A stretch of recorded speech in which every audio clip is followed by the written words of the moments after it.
para que Pedro andasse sobre as águas, ele teve que sair do barco.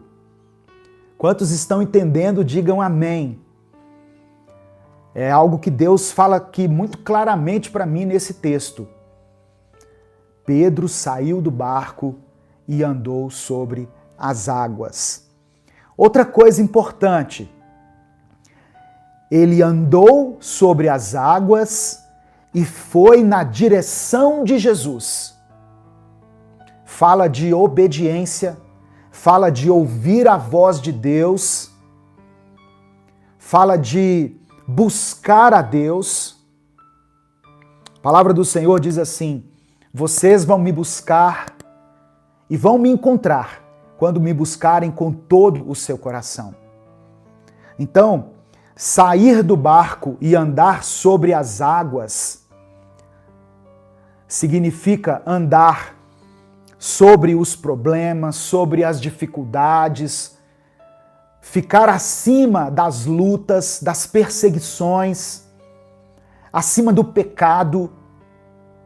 Eu tô lembrando aqui da música, né? Da música lá que fala a respeito disso. Andar sobre as águas é andar acima de tudo que está acontecendo abaixo de você. É fixar os olhos em Cristo e caminhar firme em direção a Ele. Não adianta sair do barco, sair da sua zona de conforto, andar sobre as águas, né, passar por cima das crises, das tempestades, mas ir numa direção oposta àquela que Deus está te apontando. Vá em direção a Jesus. Por que muitas pessoas deixaram de prosperar em muitas coisas? Porque elas andaram sobre as águas, mas elas foram em outra direção. Pedro saiu do barco, andou sobre as águas e foi na direção de Jesus. Amém? É muito clara essa palavra aqui, meu irmão, muito clara. E eu peço assim de coração, que o Espírito Santo ministre isso a você de uma forma muito clara, assim como ele tem falado ao meu coração a respeito dessa passagem. O versículo 30, olha o que aconteceu.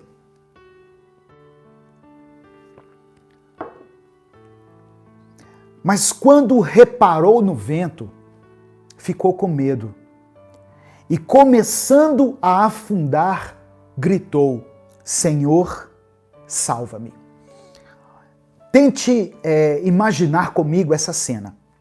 Pedro, primeiro dentro do barco, um barco açoitado pelas ondas, pelos ventos. E aí Pedro toma essa iniciativa, se enche de coragem, ouve a voz do mestre, dizendo: vem, ande também sobre as águas. E Pedro começa a ir na direção de Jesus. Então Pedro, quando saiu do barco e andou por cima do mar, ele estava olhando para Jesus. Ele estava com os olhos fixos em Jesus. Só que no meio dessa caminhada, ele começou a desviar os seus olhos. Ele começou a reparar no vento. E aí ele teve medo e começou a afundar. Eu sei que você já ouviu isso em outras pregações, em outras ministrações, mas essa é uma verdade que está contida aqui nessa passagem. Para que nós caminhemos sobre as águas, para que nós experimentemos uma vida de milagre, nós teremos que manter os nossos olhos fixos em Cristo. Porque ao nosso redor, as coisas talvez não vão mudar de uma forma imediata. A tempestade ainda não tinha passado, irmãos. É preciso que você entenda isso. Pedro andou sobre as águas, não sobre as águas tranquilas. Ele andou sobre as águas turbulentas.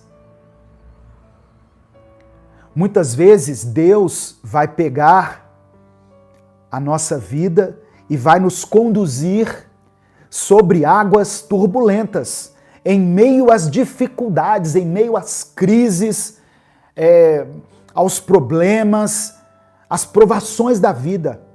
E o que nós temos que fazer? Manter os nossos olhos fixos em Jesus. Nós não somos desse mundo, nós somos cidadãos dos céus. Então devemos encher a nossa vida com as coisas de Deus, com a palavra, com o louvor, com reflexões, com a oração. Se nós começarmos a olhar ao nosso redor, se nós começarmos a olhar para o vento, para as ondas, nós vamos afundar. Porque Pedro teve que ter fé para sair do barco e andar. Mas a nossa fé é alimentada pela intimidade com Deus, pela busca de Deus. Enquanto Pedro caminhava em direção a Cristo, a sua fé era inabalável. Mas quando ele tirou os olhos de Jesus, ele começou a afundar. Talvez eu esteja falando aqui para pessoas que estão afundando porque tiraram os olhos de Jesus, porque tiraram os olhos de Cristo, porque tinham uma vida tão devota, uma vida de santidade, uma vida de obediência, de busca pela presença do Senhor, mas se esqueceram desse Jesus que um dia os resgatou, que um dia os chamou e por isso começaram a afundar. Se você é uma dessas pessoas, eu quero dizer que não foi por acaso que você veio aqui até essa transmissão. O Espírito Santo trouxe você aqui. E assim como Pedro bradou, assim como ele clamou no momento em que ele estava afundando, você também pode clamar ao Senhor hoje. Nós vamos orar daqui a pouco, vamos orar juntos.